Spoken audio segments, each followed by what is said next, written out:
Hello and welcome to my YouTube channel the exam mania में आप सभी का स्वागत है। यहाँ हम ज्योग्राफी में वर्ल्ड मैपिंग को कवर कर रहे हैं। ठीक है, आज के सेशन में हम साउथ अमेरिका के इम्पोर्टेंट डेजर्ट के बारे में, उनके प्लेटू के बारे में और साथ ही ग्रासलैंड के बारे में देखने वाले हैं।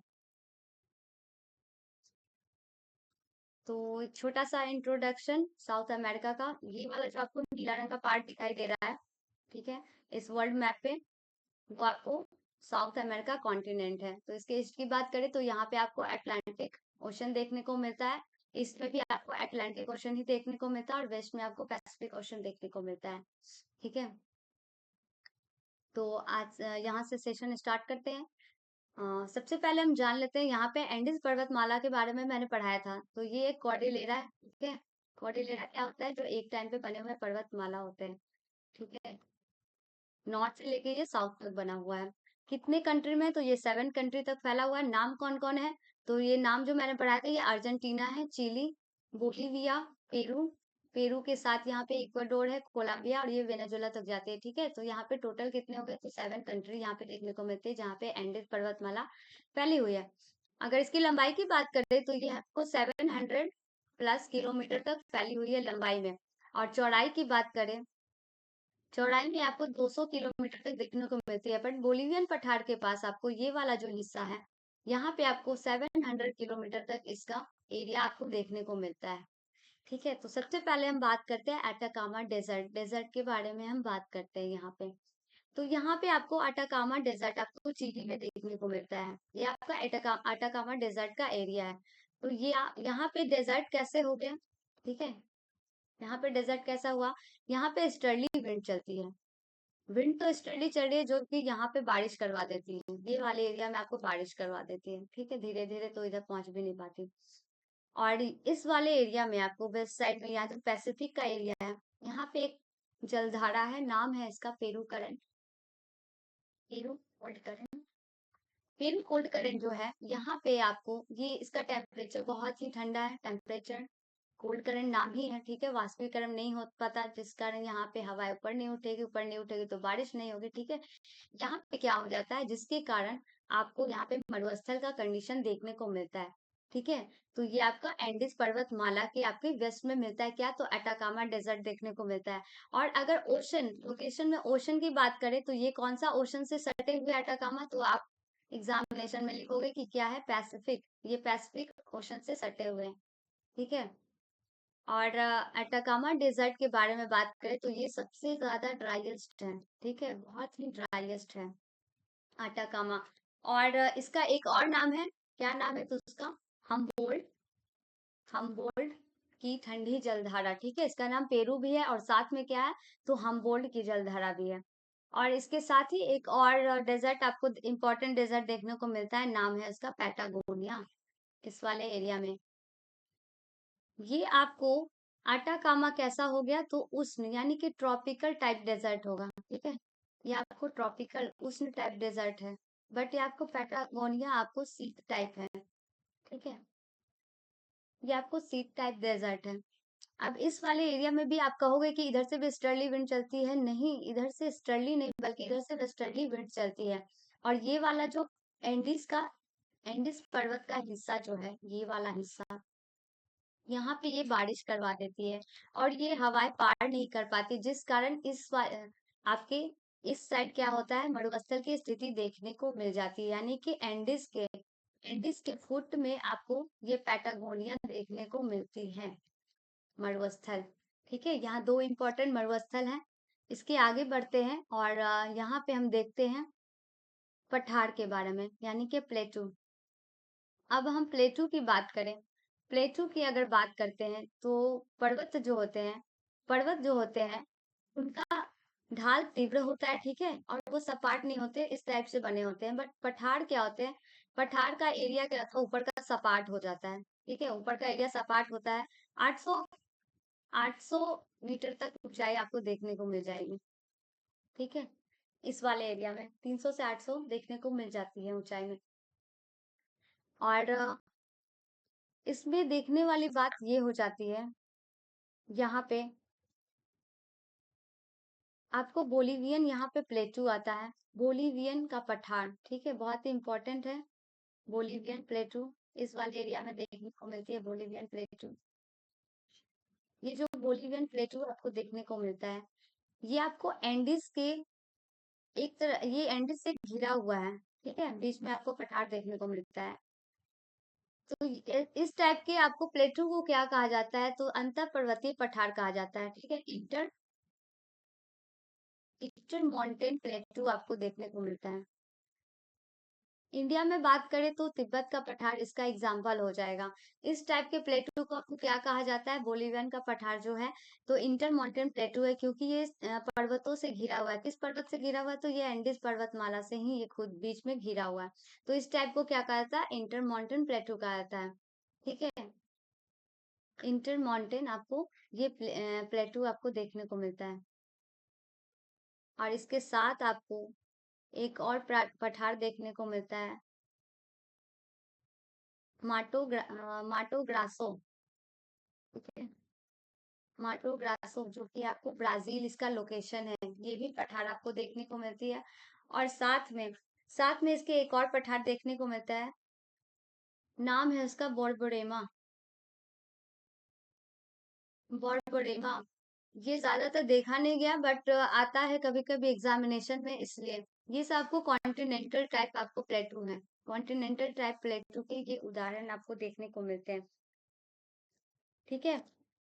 इसके साथ अगर देखा जाए तो यहाँ पे जो पैटागोनिया का, ये जो पैटागोनिया मरुस्थल मैंने पढ़ाया है, ये क्लाइमेटिक कंडीशन से तो आपको मरुस्थल है, बट अगर फिजियोग्राफी की बात करें तो ये आपको फुट हिल्स में मिलते हैं। किसके, तो ये एंडीज के फुट हिल्स में आपको यहाँ पे देखने को मिलते हैं। यानी कि इस तरफ आपका एक तरफ एंडीज पर्वतमाला है, और इसके गिरिपद में, यानी कि एंडीज के पैरों में, फुट में, ये आपको देखने को मिलती है पैटागोनिया। और इसके दूसरे साइड क्या है, तो ओशन है। यहाँ पे अगर ओशन नहीं होता, मैदान होता, तब भी यहाँ पे क्या होता है, ये फुट हिल्स में अगर है तो क्या हो जाएगा, ये आपको पिडमाउंट टाइप प्लेटू हो जाते हैं।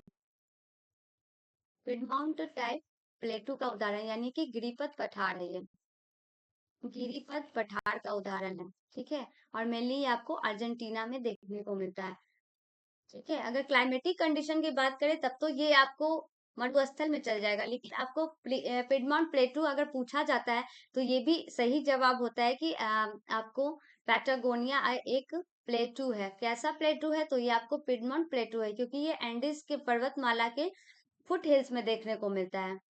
और अगर बोलीविया की बात करें तो ये आपको पेरू और बोलीविया पे देखने को मिलता है, पेरू प्लस बोलीविया। माटो ग्रासो आपको ब्राजील में है, और बोरबेरा बोरबेरा, ठीक है, ये आपको दोनों कॉन्टिनेंटल टाइप प्लेटू का उदाहरण है। बोरबरेमा ब्राजील में आपको देखने को मिलता है, हालांकि एग्जामिनेशन में ज्यादातर आता नहीं, ये दोनों आते हैं बस।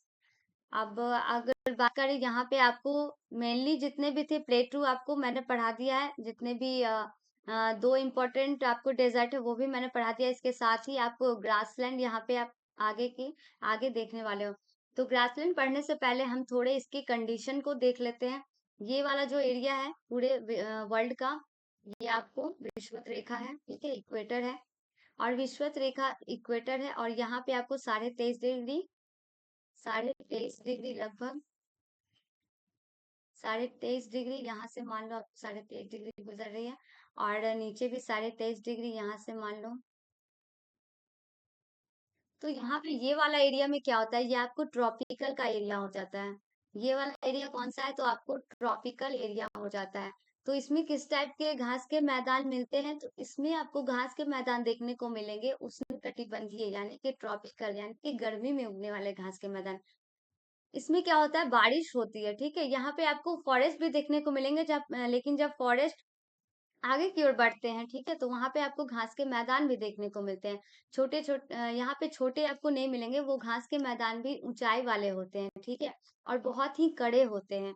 और इसके ऊपर की जब हम बात करें 66.5 डिग्री तक, जब हम 66.5 डिग्री तक जाते हैं, यहाँ से 66.5 डिग्री नॉर्थ में चले जाओ, या साउथ की बात कर लो, यहाँ पे भी आप 66.5 डिग्री चले जाओ, इतने दूर के एरिया में 23.5 से 66.5 डिग्री, ठीक है। तो यहाँ पे आपको टेम्परेट टेम्परेट घास के मैदान देखने को मिलते हैं, यानी कि शीतोष्ण कृष्ण घास के मैदान देखने को मिलते हैं। इनकी खासियत क्या होती है? बहुत ही ज्यादा मुलायम होते हैं ये, गुच्छेदार मुलायम होते हैं, ठीक है। ज्यादा बड़े, इनकी लंबाई बड़ी नहीं होती, जैसे आपको ट्रॉपिकल में लंबे लंबे घास के मैदान मिलेंगे, बट इनमें क्या होती है, छोटे छोटे घास के मैदान मिलेंगे।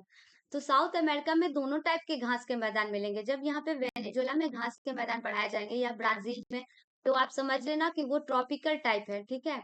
बट यहाँ पे जब आपको अर्जेंटीना में पढ़ाया जाएगा तो वो क्या हो जाएगा, तो आप ऑटोमेटिकली वो टेम्परेट टाइप के होंगे। तो यहाँ हम घास के मैदान देख लेते हैं। यहाँ पे सबसे पहला घास का मैदान हो जाता है, ये आपको लानोस होता है, ये आपको वेनेजुएला कंट्री में देखने को मिलती है। ये किस टाइप के घास का मैदान है, तो ये आपको ट्रॉपिकल है। ये आपको ट्रॉपिकल है, काफी लंबे होते हैं और काफी ज्यादा कड़े होते हैं, इतने कड़े कि ये किसी भी पशु को खाने लायक भी नहीं होते हैं, ठीक है। इससे झोपड़ी वगैरह बनाने में काम आती है। आपने रेलवे लाइन ट्रैक वैक के किनारे में ऐसे इस टाइप के घास के मैदान देखे होंगे। ये इंडिया में भी कहीं कहीं देखने को मिल जाते हैं, ठीक है। और दूसरी घास के मैदान की बात करें तो यहाँ पे कटिंगा है, ठीक है, याद कर लो, कटिंगा, सेराडो। और एक और होता है कैंपास, कैंपास, ठीक है। ये आपको कैंपास, सेराडो और कटिंगा, ये आपको अधिकतर एग्जामिनेशन में पूछता है किस टाइप के हैं, तो इसका टाइप क्या हो गया, तो ये आपको क्या हो गया, ट्रॉपिकल है। ये भी आपको ट्रॉपिकल घास के मैदान है, ठीक है। काफी ज्यादा कड़े होते हैं, लंबे होते हैं, और यहाँ पे बारिश की भी मात्रा हो जाती है, इस वजह से अमेजन का बेसिन भी है यहाँ पे। और इसके आगे बात करें तो यहाँ पे आपको ग्रैंड चाको है, ये आपका ग्रैंड चाको है, जो कि थोड़ा बहुत आपको देखने को यहाँ मिल जा रहा होगा। ग्रैंड चाको कहाँ तक है, इस वाले एरिया की मैं बात कर रही हूँ। यहाँ पे आपको इस टाइप से ग्रैंड चाको देखने को मिलता है, ठीक है। ब्राजील, पराग्वे, अर्जेंटीना, ये वाला एरिया है। अगर इस एरिया की बात करें तो यहाँ पे कटिंगा है, कैंपास है, सेराडो है। इस एरिया में आपकी बात करें तो यहाँ पे आपको लानोस घास का मैदान देखने को मिलता है, ठीक है। तो ये वाला आपका ग्रैंड चाको आपको देखने को मिलेगा, इस वाले एरिया में आपको देखने को मिल जाएगा ग्रैंड चाको। ये किस टाइप का हो जाएगा, तो आप यहाँ ट्रॉपिकल लिख दोगे तो नहीं, यहाँ पे गलत हो जाएगा। ये ट्रॉपिकल तो है ही, ट्रॉपिकल तो है ही, साथ ही साथ क्या है, आपको टेम्परेट भी है, टेम्परेट भी है घास के मैदान, ठीक है। यहाँ पे क्लाइमेट कंडीशन यहाँ पे चेंज हो जाती है थोड़ी सी। अब जो मोस्ट इम्पोर्टेंट ग्रासलैंड की बात करें, जो साउथ अमेरिका की मोस्ट इम्पोर्टेंट है, नाम है उसका पंपास, ठीक है। यहाँ पे पंपास घास के मैदान है। और पंपास घास के मैदान आपको यहाँ पे इसलिए मैं दिखा रही हूँ, यहाँ पे ब्यूनस आयर्स है, ठीक है, इसकी राजधानी। इस एरिया को, पंपास घास के मैदान जो है, इस एरिया को अगर आप सेंटर मान लो, ठीक है, और यहाँ से आप एक सर्किल ले लो, ठीक है, तो ये वाला जो एरिया अर्धवृत्ताकार खिंचा रहा है, ये वाला एरिया आपको, ये पंपास घास का एरिया हो जाएगा, ठीक है। ये आपको पंपास घास का एरिया देखने को मिलता है, अर्धवृत्ताकार क्षेत्र में ये फैला हुआ है, ठीक है। अर्जेंटीना में ये आपको अर्धवृत्ताकार क्षेत्र में फैला हुआ है। उरुग्वे में भी ये फैला हुआ है, ठीक है। अर्जेंटीना, उरुग्वे तक आपको देखने को मिलता है। क्या होती है इसकी खासियत, यहाँ पे आपको पशुपालन वाले एरिया में जितने भी आपको अगर खेती करना है तो आप नॉर्मली फॉरेस्ट तो काटोगे नहीं, तो आप घास वाले एरिया को जो भी होते हैं उसमें आप खेती वगैरह, पशुपालन वगैरह यहाँ पे किया जाता है। इसकी खासियत ये है कि यहाँ पे एक अल्फा अल्फा अल्फा अल्फा घास का मैदान, यहाँ पे घास मिलता है, जो कि एक बार इसको रोपने के बाद ये आपको 10 साल तक आपको इसमें बेनिफिट यानी कि मिलते रहता है। ये घास का मैदान पशुओं के लिए काफी ज्यादा न्यूट्रिशन इसमें होता है, जिसके कारण उसको ये घास खिलाई जाती है, दुधारू पशुओं को। और अगर इसकी बात करें तो यहाँ पे आपके पंपास की बात करें तो पंपास के आपको वेस्ट में क्या मिल जाएगा, तो यहाँ पे आपको अटलांटिक ओशन देखने को मिलता है। साउथ में आपको एक नदी बहती है, यहाँ पे नाम है उसका कोलोराडो नदी, कोलोराडो नदी देखने को मिलती है। और इसके वेस्ट साइड में आपको एंडीज का फुट हिल्स एरिया है, ठीक है, एंडीज का फुट हिल्स एरिया है। और नॉर्थ में आपको ग्रैंड चैको है, ग्रैंड चैको घास का मैदान ये वाला देखने को मिलता है, ठीक है। तो पंपास बहुत ज्यादा इंपॉर्टेंट क्यों है, तो ये इकोनॉमिकल दृष्टि से बहुत ज्यादा इंपॉर्टेंट है। सबसे पहली बार इसको स्पेनिश लोग ने ही इसमें खेती करना स्टार्ट किया था, पशुपालन वगैरह, बड़े बड़े फार्म स्टार्ट किए थे, ऑफिस वगैरह डाले थे, ठीक है। उसके बाद ये वाणिज्यिक दृष्टि से बहुत ज्यादा इम्पोर्टेंट, बहुत ज्यादा महत्वपूर्ण देखने को मिलता है पंपास वाले एरिया को। तो यहाँ पे कुछ क्वेश्चन कर लेते हैं। क्योंकि यहाँ पे जितने भी इम्पोर्टेंट ग्रास लैंड थे, जितने भी डेजर्ट थे, वो मैंने पढ़ा दिया है। यहाँ पे फर्स्ट क्वेश्चन आपको है, which of the following statement is true about Patagonia के बारे में पूछा जा रहा है।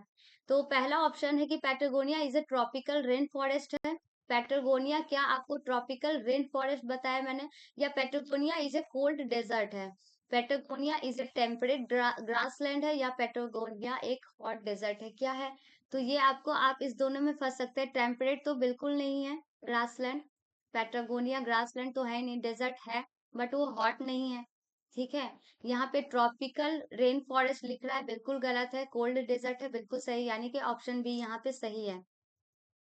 सेकंड नंबर क्वेश्चन आपको कह रहा है, why is the Atacama desert one of the driest place on earth? क्यों ड्राइएस्ट प्लेस है ये अटाकामा डेजर्ट?